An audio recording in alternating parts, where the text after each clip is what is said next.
Hola, ¿qué tal? Buenas noches. Gracias por brindarnos el honor de su sintonía en este miércoles 16 de octubre de 2024. Vamos a enlazarnos hasta Estados Unidos. Hoy Genaro García Luna fue sentenciado a 38 años de prisión en una corte de Nueva York por cargos relacionados al narcotráfico. Este acontecimiento inédito está marcando un antecedente en la política mexicana. Ángel Hernández, estuviste presente. Cuéntanos todo lo ocurrido. Buenas noches. ¿Qué tal, Pedro? Muy buenas noches. Pues llegó el día para Genaro García Luna, el exsecretario de Seguridad Pública de México. 38 años de prisión fue lo que determinó el juez Brian Cogan tras escuchar a ambas partes. Comencemos, ¿qué te parece? Por la defensa, César de Castro defendiendo a su cliente diciendo que era inocente, pero que sin embargo y aceptando la condena de culpabilidad del año pasado, que 20 años eran suficientes para una persona como García Luna, que lo había perdido todo, que enfrenta además la posible deportación en caso de salir en libertad. Por otro lado, García Luna, el mexicano, tomó el micrófono, algo que no hizo desde el año pasado durante su juicio.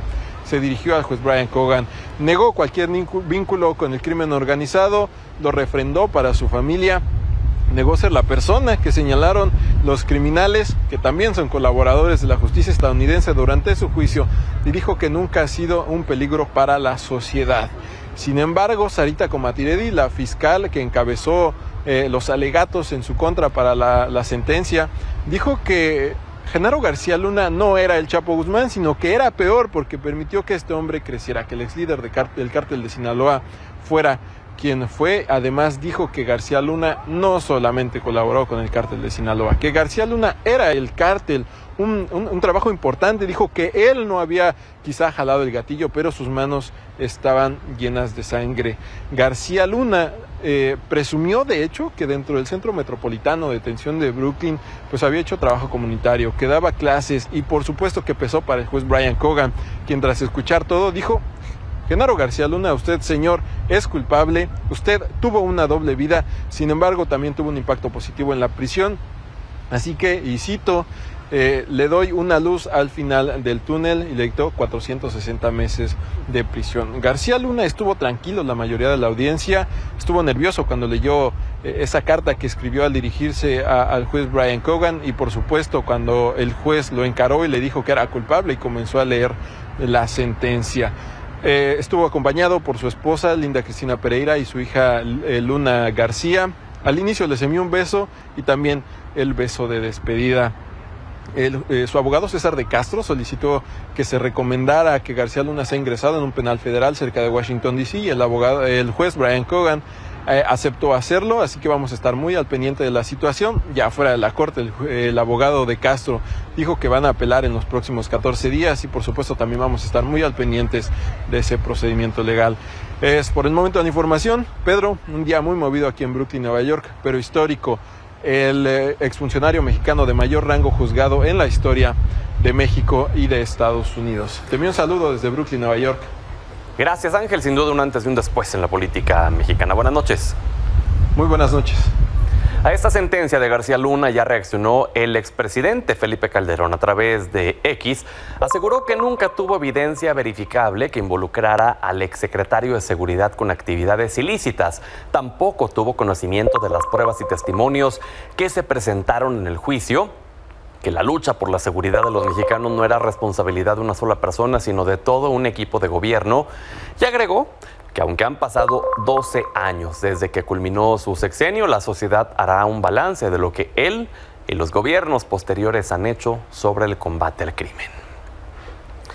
Más temprano, antes de que se diera a conocer esta sentencia, respecto a la carta que García Luna envió al juez Brian Cogan el día de ayer, en la que negó sus vínculos con el narco, hoy la presidenta Claudia Sheinbaum reaccionó, considerando que hay mucho cinismo por parte del exsecretario de Seguridad y que no puede opinar sobre la situación de México. Mucho cinismo, ¿no? Tiene que ver la carta de las relaciones México-Estados Unidos o de la reforma al Poder Judicial. O sea, ¿qué autoridad moral tiene para estar hablando de una decisión del pueblo de México? Entonces sí, pues vamos a ver la sentencia y mañana platicamos de nuevo del caso, porque son cosas que no se pueden olvidar en México.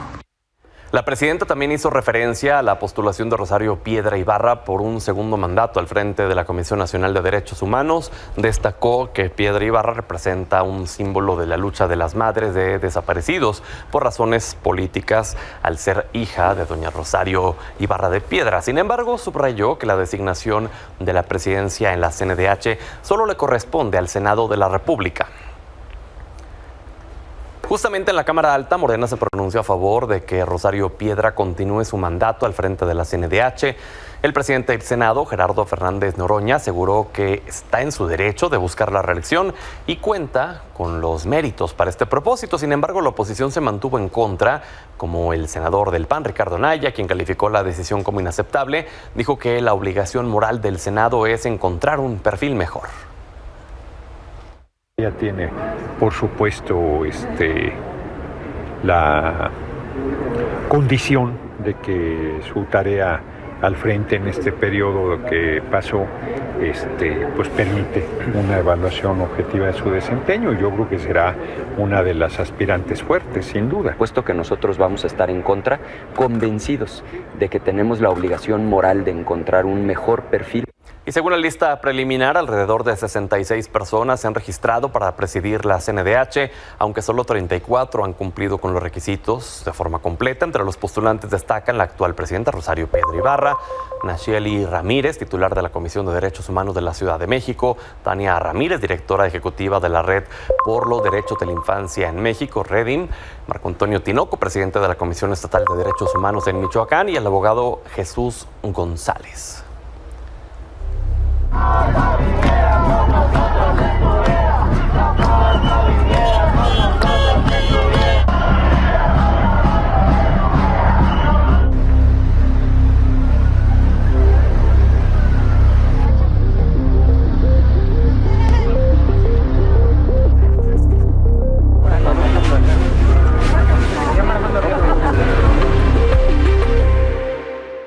Así continuaron las protestas en sedes del Poder Judicial, ya que hoy estaba previsto que tras 2 meses de suspensión de labores se retomaran actividades. Sin embargo, no fue posible porque trabajadores en estados como Veracruz, Zacatecas, Coahuila y Aguascalientes decidieron seguir en paro por tiempo indefinido, mientras que en juzgados y tribunales federales se declararon días inhábiles hasta el viernes por falta de personal administrativo. Por la mañana, la presidenta criticó que uno de los argumentos de los opositores a la reforma judicial sea que va contra la carrera de personas juzgadoras cuando existe nepotismo. Mencionó que ayer en la reunión con empresarios de México y Estados Unidos compartió parte del informe que en su momento presentó la presidenta de la Corte, Norma Piña, en la que destaca que de los 44.432 servidores públicos en el Poder Judicial, 37.4% tienen relaciones familiares. Dijo que lo que se busca es que exista un verdadero Poder Judicial al servicio del pueblo.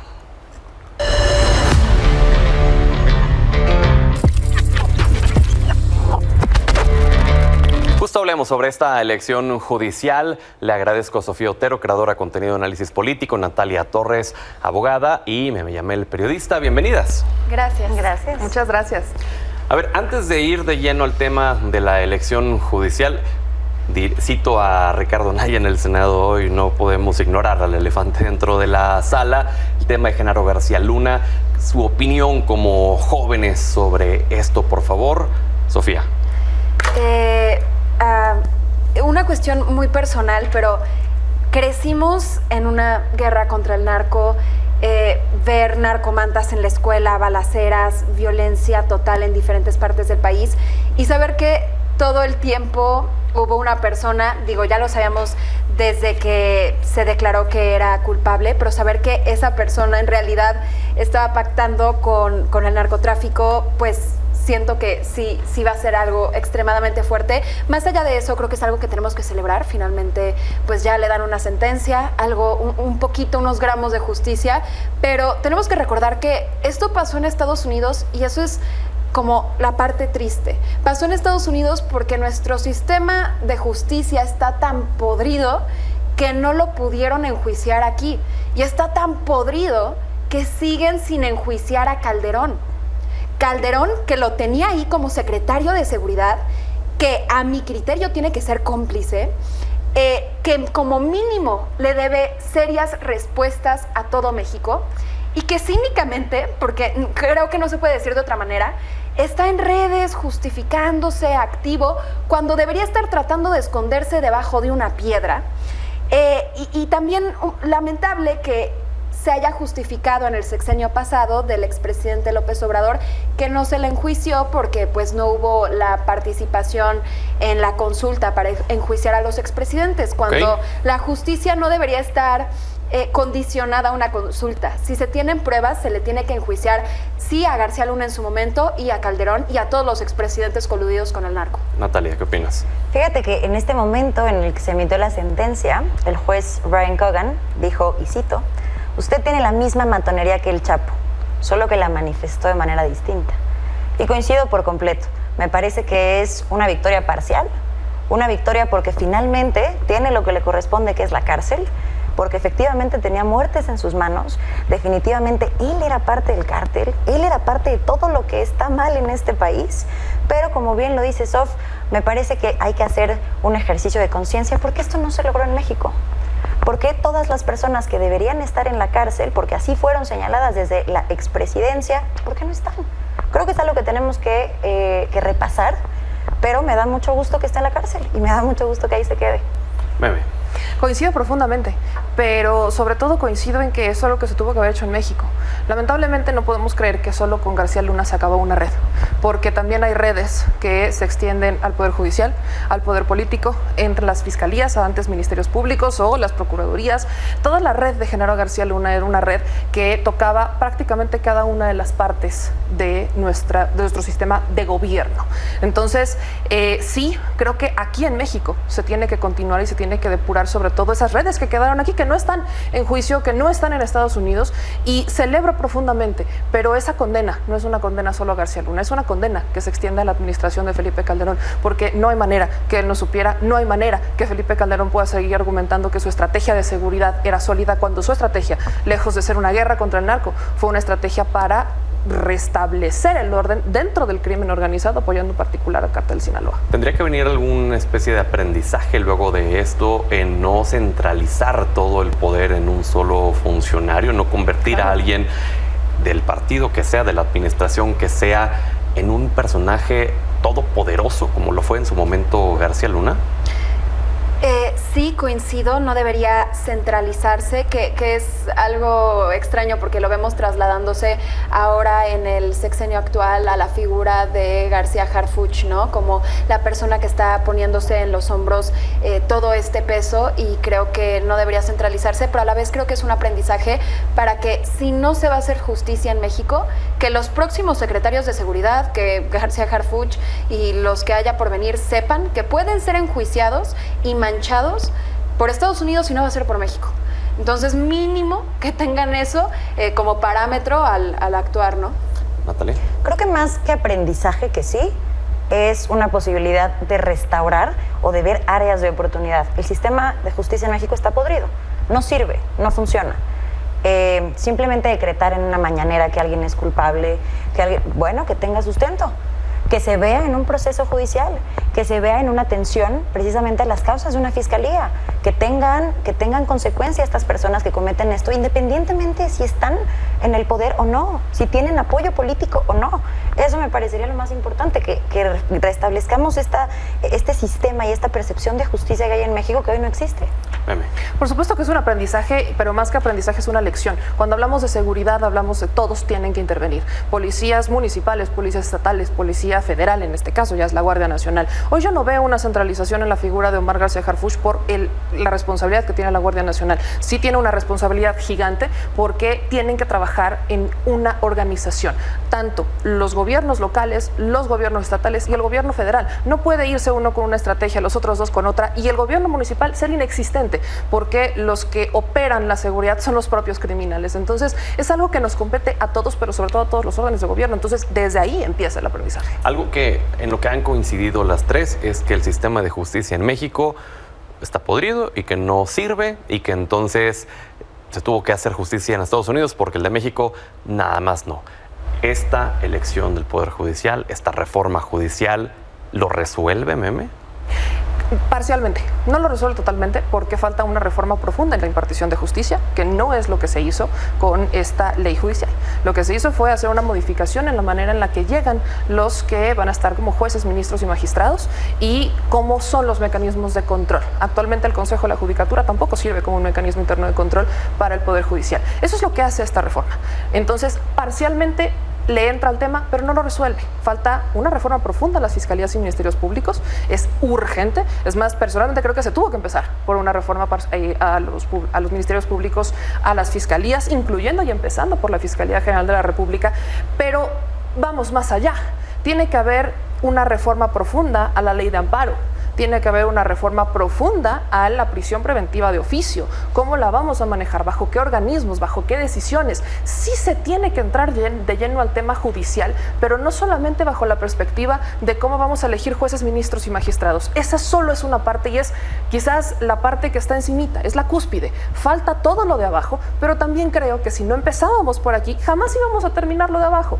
Entonces, no resuelve por completo, pero vamos empezando. Yo confío plenamente en las próximas reformas para entonces entrarle a hablar al tema de la impartición de justicia, de la procuración de justicia y sobre todo de todo lo que tiene que ver en materia de seguridad. Natalia. Me parece que cualquier cosa que vulnere derechos, cualquier cosa que elimine la imparcialidad, no es justicia. Pueden llamarle abuso de poder, pueden llamarle venganza, pero justicia no es. Imagínense que la culpabilidad o no de García Luna se hubiera decidido en una tómbola. Le corresponde a personas que han dedicado su vida, años, en un poder judicial trabajando de manera imparcial, con honorabilidad, con objetividad, que un día se despierten y una tómbola y una pelotita decidan si pierden su trabajo en 1 o 3 años. Lo que estoy diciendo no quita que sí hay un tema de corrupción, por supuesto, en el poder judicial, por supuesto que se necesita una reforma, pero ¿qué me garantiza en una tómbola que se va a castigar a los que son culpables y vamos a proteger a los inocentes? ¿Qué me garantiza que eso se va a ir? Por supuesto que yo no estoy de acuerdo en absolutamente nada de cómo se ha implementado, ni en la convocatoria, ni en una tómbola, porque eso no es justicia. Insisto, puede ser cualquier otra cosa, pero hay que llamar las cosas por su nombre. Eso no es justicia. La justicia es dar a cada quien lo que le corresponde. Y a las personas que han hecho bien su trabajo, a las personas que han defendido con honorabilidad el puesto en el Poder Judicial, no se lo merecen. A ellos no. ¿Quieres responder algo, Meme, antes de pasar con Sofía? Mira, yo creo que se ha entendido, se ha simplificado mucho el tema de la tómbola. Lo toman mucho como si fuera la burla de la tómbola, cuando en realidad la tómbola solo fue una parte del proceso. El artículo 39 constitucional pone la soberanía en manos del pueblo. ¿Qué mejor manera de hacer efectivo eso cuando es el pueblo el que va a decidir quién es el que va a ser juez, quién es el que va a ser ministro, quién es el que va a ser magistrado? Empezando por eso, por supuesto que estamos de acuerdo. En segunda, ¿en realidad en este momento nos garantizan los impartidores de justicia que están haciendo bien su trabajo? No digo que no haya buenos impartidores de justicia, no digo que no haya buenos jueces, ministros o magistrados. Claro que existen, pero también hay muy malos. Malos que nunca tuvieron que haber escalado en la carrera política. Y perdón que ahí te interrumpa, pero decía algo al respecto, Natalia, que me pareció interesante. La tómbola elimina de primero a estos jueces, magistrados que no hacen bien su trabajo. ¿Garantiza eso? En realidad no, porque se pueden postular.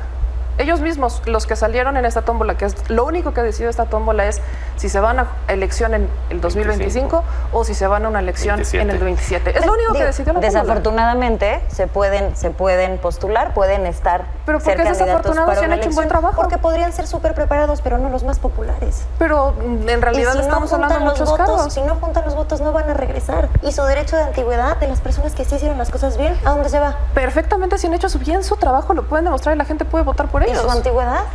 ¿Y lo que les costó llegar ahí? ¿Y la antigüedad de aquellos que han hecho mal trabajo? Sabios, y si la gente no vota por los que están más preparados, ¿y por qué no confiamos en la gente? Que lleguen los más populares. ¿Y por qué no Sofía, confiamos en la gente? contigo. Confía en el PRI. Vamos con y Sofía. La gente hoy confía en Morena. O sea, sí, la crítica a la tómbola, como decía Meme, al final la tómbola solamente fue para saber a quiénes iban a quitar primero, a quiénes después, y es algo que inevitablemente iba a pasar en el momento en el que se aprobó la reforma judicial en la Cámara de Diputadas y Diputados y luego en el Senado. Entonces, la tómbola al final fue un proceso que todos pudimos ver, un proceso transparente, pero creo que el tema de la tómbola y cómo se ha ridiculizado nos desvía de las críticas reales que hay que tener y contundentes de la reforma judicial. Se ha promovido falsamente como que el pueblo va a decidir, ¿no? Y cómo podrías estar en contra de que el pueblo elija, porque pues el pueblo es sabio y vivimos en una democracia, y estoy de acuerdo con eso. Pero el problema es que esta reforma no plantea que el pueblo decida, porque en realidad las personas por las que vamos a votar van a ser personas propuestas por los poderes, propuestas por la presidenta, propuestas por el Senado y propuestas por la Suprema Corte de Justicia. La Suprema Corte, ponle, no hay partidos, ¿no? Sabemos, la presidenta es de Morena, el Senado está a manos de la 4T, pero bueno, tenemos a la Suprema Corte. Hay suficientes votos para bloquear a las personas que vayan a proponer. Entonces, ahí también lo tienen de alguna manera controlado. Y nosotros vamos a tener que votar por la lista de personas que hayan aprobado previamente estos poderes. Entonces, no es que realmente el pueblo va a elegir, los poderes van a hacer una, digamos, preelección. Y además, adicionalmente, la presidenta ahora, antes, hablando de la tómbola y cómo es un proceso positivo transparente, antes se iban a reducir las candidaturas a través de una tómbola justamente para que no hubiera preferencias. Ahora, con las leyes secundarias, la presidenta va a poder delimitar esas candidaturas. Entonces, esta retórica del pueblo va a decidir es falsa. Se va a hacer una elección previa y con esas candidaturas delimitadas, aprobadas básicamente por la 4T, entonces ya votaremos. Habrá gente que lo vea como algo positivo, si la mayoría de México votó por la 4T, ¿cuál es el problema? Pero fundamentalmente el planteamiento de que es un proceso en el que el pueblo va a tener toda la capacidad de decidir es falso. Meme, brevemente. Cuando te refieres al derecho que el presidente va a poder delimitar, ¿te refieres al tema del veto? Al tema delimitado en el 500 numeral 8 de la Ley General de Instituciones y Procedimientos Electorales. Aquí hay un tema. Recuerdo cuando estábamos en la previa, cuando estaba en toda la discusión de la reforma, que muchos se quejaron porque iba a llegar cualquier persona. Decían, va a llegar cualquier estudiante, va a llegar un albañil, va a llegar, bueno, nómbrenlo. Y cuando se empezaron a hablar sobre los filtros, se hablaba de que cada uno de los poderes, eso fue desde el inicio, va a presentar su terna, va a presentar sus candidatos y eventualmente van a entrar en este mecanismo de revisión, si cumplen o no con los requisitos, que es lo que está justamente controlado por el Congreso en general. Pero que no estábamos en contra de que alguien revisara si cumplían o no con los requisitos. O sea, veo que al final todo está mal. Si hay un mecanismo para ver si cumplen o no con los requisitos que está conformado por senadores de todos los partidos, sí, mayoría de la 4T por decisión del pueblo de México, más de 35 millones, está mal. Si no hay, entonces está mal. Si vamos a decidir las y los mexicanos, está mal. Entonces, ¿cuál es el mecanismo correcto? Yo me quedé esperando todo el debate de la reforma a que nos dijeran cuál es el mecanismo correcto para cambiar la elección de ministros, jueces y magistrados y nunca me llegó. Que ahí, en defensa de los de oposición, y bueno, ni siquiera es defensa, es compartirte lo que han dicho en estas mesas, pregunta expresa sobre eso, sobre qué han propuesto ustedes. Ok, no les gusta, pero ¿qué proponen? Exacto. Pues me dijeron todo lo que hemos propuesto, ha habido una cerrazón a que nada se acepta, ya que solo es lo que Morena dice, y entonces no se escucha a nadie, ni en los foros. Mencionaron que fueron simulaciones y tampoco ya en la legislación. Pero ¿y las propuestas? O sea, que lo manejara la Suprema Corte, que fueran ellos quienes decidieran. Quiero desmitificar esto. Pensar que la Suprema Corte es independiente también es un error. Norma Piña, cercana, ella no tenía que haber llegado a ser ministra presidenta, había mejores perfiles. El ministro Potisek también tuvo una muy breve carrera judicial que se la armaron desde la administración de Enrique Peña Nieto. Entonces, creo que todos coincidíamos en que eso tenía que cambiar. Y la única manera en realidad, y cierro con esta parte, de garantizarle a la ciudadanía, más que lo que en este momento se garantiza, que la justicia va a ser para y por ellos, es cuando nosotros los decidimos. ¿Ok? Natalia. Creo que de las participaciones de mis compañeras recojo 2 puntos importantes, coincido en mucho lo que decía Sof, sin embargo me parece que no es correcto minimizar lo que está pasando con esta tómbola, aunque sea el inicio del proceso, porque el inicio del proceso le dice a las personas que van a estar sin trabajo en 1 o 3 años. Creo que eso es importante tenerlo en mente, aunque no es lo único. Y por otra parte, lo malo, mira, ya está, y no es el tema de las listas. Lo que es gravísimo es que la presidenta pueda decir, no me gustó, cámbienla. Porque no está eligiendo el pueblo y porque están disfrazando una democracia que no existe. Eso es lo peligroso. Lo peligroso no es que lo decidan los poderes, porque no se aleja tanto de cómo se decidían antes de esta reforma. Lo peligroso es que la presidenta de un partido político, representante de un partido político, tenga la capacidad de decir esta lista no me gustó, hagan otra. Pero no es presidenta de un partido político, es presidenta de México y el derecho de veto no está pasando. No representa ningún partido político. Ella representa a todos los mexicanos. Es presidenta de México. Me parece que no se ha O sea, no te sientes no te sientes representada por la presidenta de México. Me parece que si la presidenta de México lanza un mensaje diciendo lo que la Corte diga no me importa, siento que no dijo entonces que lo que la no Corte es... diga no me importa. En realidad lo que dijo es que ella no se va a sentar con la oposición. Si la Corte se siente oposición, entonces la Corte está jugando a hacer... No, y la reforma se hace y pasan y las elecciones pasan, claro, aunque la Corte diga lo que pero diga. Lo que la gente decidió, entonces pesa más la Corte que 35 la Corte millones no va a cambiar de la mexicanos. Constitución. Exactamente, La Corte va a revisarla. exactamente. La Corte va a revisarla. La Corte no puede cambiar la Constitución y lo ha hecho. ¿Qué precedente, Han revivificado leyes. ¿Qué precedente nos sentaría como ciudadanos si no está de acuerdo el poder más grande que es el Ejecutivo con el poder más grande que es el Poder Judicial? ¿Y por qué tendrían que estar de acuerdo si la Corte ha actuado en contra de los intereses de la ciudadanía que son representados si un por juez actúa en las contra, y los mexicanos? Tú y yo, si cumplimos o no una sentencia. Si un juez está en contra, hay por supuesto que ver por qué está en contra. Por ejemplo, la reforma eléctrica. Pero tenemos la capacidad tú y yo de decir, ¿la acatamos o no? ¿El juez tiene la capacidad de decidirlo? El juez, lo tenemos que hacer. ¿Revivificando leyes? Lo tenemos que hacer. Revivificando leyes. Y tampoco depende de los jueces. Y tampoco depende de los jueces. No pueden revivir leyes. ¿Por qué entonces van a revivir leyes que son modificadas por la Constitución? Entonces, ¿pueden o no modificar la Constitución? ¿Pueden o no modificar la Constitución? Pero revisar la constitucionalidad. Pero no la pueden modificar. Por supuesto que no. Y han revivido leyes. Vamos con una última intervención de Sofía y concluimos. Bueno, finalmente, lo queramos o no, yo sí soy de la idea de que la reforma va. Las modificaciones que sí se han planteado de parte de la oposición, de trabajadores del Poder Judicial, de la sociedad civil no partidista, que sé que es difícil plantear eso porque ya se cooptaron la sociedad civil también, ya te la imaginas de rosa. La verdad, ¿no? Sí.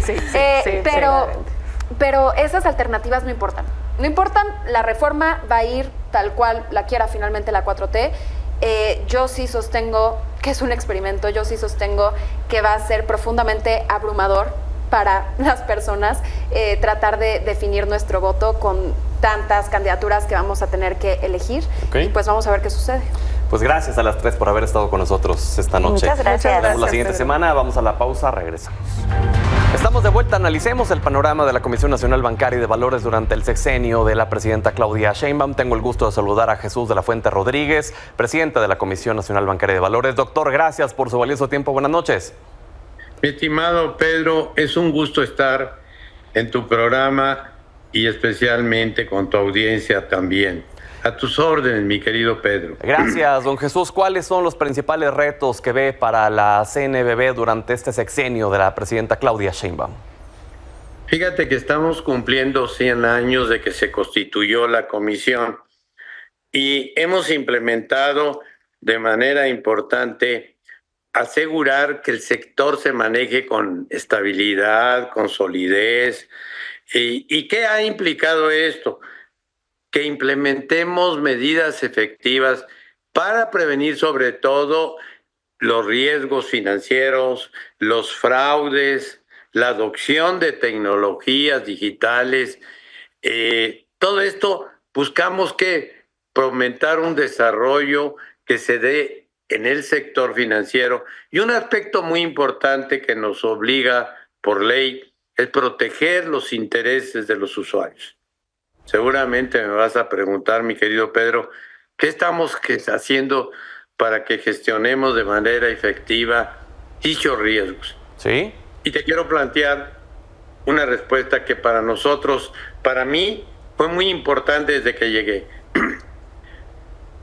Desde el 2022 utilizamos soluciones de última generación como la nube y la inteligencia artificial. Gracias a la nube, estamos transformando, modernizando la totalidad de las aplicaciones que se utilizan en la comisión. Que eran sistemas automatizados, computadoras que ya tenían 15 años, que no tenían la capacidad, que ya estaban muy obsoletos. Y además Ahorita ya con lo de la nube estamos manejando grandes volúmenes de información. Estamos reduciendo costos, gastos operativos. Estamos consolidando un catálogo de datos de información de cada una de las áreas que constituyen a este órgano de supervisión. Estamos haciendo también que este órgano supervisor, mi querido Pedro, cuide siempre la seguridad de la información que nos proporcionan las entidades financieras y Claro. que te recibimos. Claro, sin Sí. duda hay que modernizarse, renovarse o morir prácticamente. Ahora, le preguntaría con el presidente López Obrador, a los bancos les fue muy bien. En la pasada convención bancaria presentó el expresidente los números y la verdad que fueron muy buenos. Brevemente le preguntaría, ¿cree usted que hay las condiciones para que siga esa condición con la presidenta Claudia Sheinbaum para los bancos? Con la presidenta, la doctora Claudia Sheinbaum, fíjate que inclusive la estuve oyendo sus programas de 100 preguntas, de 100 respuestas que daba. Y el día de ayer, con la reunión que tuvo con los empresarios, ha identificado varios puntos claves para el desarrollo económico de México. Mejorar el ingreso por medio de promedio de las personas, fomentar la inversión de empresas privadas, la infraestructura del transporte, incrementar mayor la política social de desarrollo para los adultos mayores, desarrollo de caminos rurales, mejorar las aduanas, parques industriales. ¿Qué va a hacer? ¿Qué va a contribuir todo esto? Que va a contribuir a que el mercado crediticio crezca y se vuelva más dinámico. Los bancos se están transformando también al utilizar medios digitales en sus operaciones y servicios, lo que los está haciendo más eficientes, con menos costos. Esto ¿Sí? les permite, va a tener mayores ganancias, Sin mayores duda. utilidades. Ahora le preguntaría también, don Jesús, sabemos que con un cambio de sexenio, pues hay la posibilidad de un cambio en la dirigencia de la Comisión Nacional Bancaria y de Valores. ¿Usted levanta la mano para quedarse? ¿Usted qué ve en ese aspecto? Mi querido Pedro, lo que te puedo decir es que en la comisión seguimos trabajando en equipo con todo el empeño y avanzando en los proyectos institucionales. Es decir, esta es una institución con alrededor de 2,000 empleados que diariamente están cumpliendo con su deber. Por ello, en la relación a tu pregunta, yo te diría que la presidenta y el señor secretario de Hacienda, doctor Rogelio Ramírez de la O, serán los que determinen lo que corresponda a la comisión. Yo voy a continuar hasta el día que corresponda con mucho entusiasmo y cumpliendo con mis obligaciones. Así de que yo te agradezco mucho esta entrevista y espero haber dejado aclaradas algunas dudas. Sí, porque había también ahí varias opiniones diciendo que usted andaba candidateando a personas y entonces queda descartado eso. Yo totalmente no puedo falso. candidatear a nada. Los periódicos son los que candidatean. Yo no candidateo a nadie porque yo no tengo las facultades. Pues muy bien. Es muy claro que los tiene la presidenta y el secretario de Hacienda. Pues doctor, le agradezco que nos haya brindado su valioso tiempo. Gracias y buenas noches. Muchas gracias a ti, mi querido Pedro, y espero saludarte en persona cuando tú consideres. Muchas gracias. Gracias. Vamos a la Hasta pausa. luego. Ya regresamos, no le cambie. La travesía de los migrantes no solo resulta difícil, este año ha sido el más mortífero para todos los que intentan cruzar de manera irregular a territorio estadounidense por la región del Paso, Texas. Hasta ahora se han acumulado una cifra de 174 muertes. Cruzar al otro lado de la barda le ha costado la vida a 174 migrantes en lo que va de este 2024 en El Paso, Texas. Se trata del año más mortífero para quienes intentan llegar a Estados Unidos en busca de mejores oportunidades económicas o huyen de la violencia de sus países. Este año ha sido el año más letal. para los migrantes. Hay muchos factores. El cambio climático, hemos tenido un verano muy difícil aquí, muy fuerte, con mucho calor. Es porque tenemos una frontera muy militarizada ahorita. Según cifras oficiales, el año pasado murieron 113 migrantes. Para quienes logran sobrevivir al desierto y son detenidos, el panorama tampoco es muy alentador. Para las personas que están pidiendo asilo, 90% no son elegibles por asilo, así es que los vamos a repatriar a su país. Después de un récord histórico en diciembre pasado, el número de migrantes que ingresan irregularmente a Estados Unidos ha disminuido. Sin embargo, el sistema de asilo estadounidense sigue saturado. Tenemos más de 7 millones de personas que están en los Estados Unidos esperando su juzgado con el juez de inmigración. Ahorita no tenemos suficientes jueces, no tenemos suficientes oficiales de asilo, no tenemos suficientes oficiales de mi departamento. Incluso para los que llegan con visa a la ciudad de Nueva York, la realidad que encuentran es muy dura. Vine con visa, pero no aplico para quedarme, pues, porque según ellos, como yo tengo pasaporte europeo, dicen que no aplico para quedarme acá. Tengo que regresar. Regresar porque si no aplico no quiero rayar la visa. En Nueva York, los centros de atención a migrantes han comenzado a vaciarse debido al endurecimiento de las políticas de la administración Biden, pero no se descarta un repunte en los flujos debido a las elecciones presidenciales de noviembre.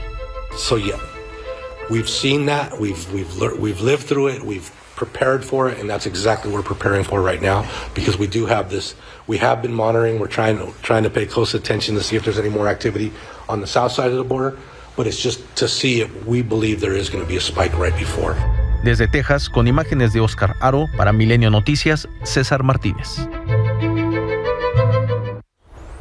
Fernando Santillanes, oye, es que ya estoy siguiendo los pasos que me está diciendo Fer. Es que, Pedro, mucho gusto estar aquí contigo. A ver, para todos los que nos están escuchando, esto es importantísimo y creo que vale mucho la pena. ¿Sí? Android acaba de actualizar, Google acaba de actualizar en Android, a partir de la versión 10 y ahora en la versión 15, un nuevo modo antirrobo. Y no es cualquier modo antirrobo, Pedro, tú ya lo estás activando.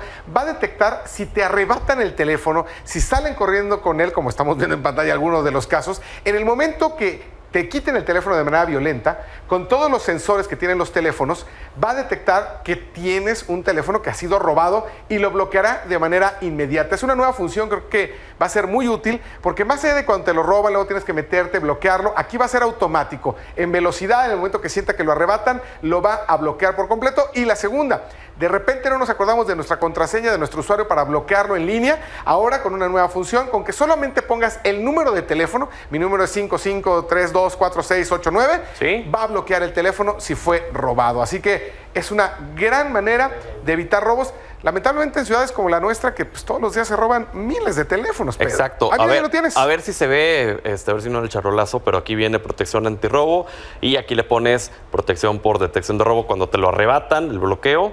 El dispositivo sin conexión, el bloqueo remoto, el encuentra y le borra tus datos. Y algo muy importante, otra localización rápida es que si el teléfono se queda apagado por mucho tiempo, también se bloqueará. Y también cuando no tiene acceso a internet, ¿no? Así es. Pues caray, siempre se agradece este tipo de situaciones más acá en México. Fer, gracias. Nos vemos la próxima semana. Y gracias a usted por habernos brindado el honor de su sintonía. Me ausento un par de días, pero el lunes regresamos con toda la información y el debate, por supuesto.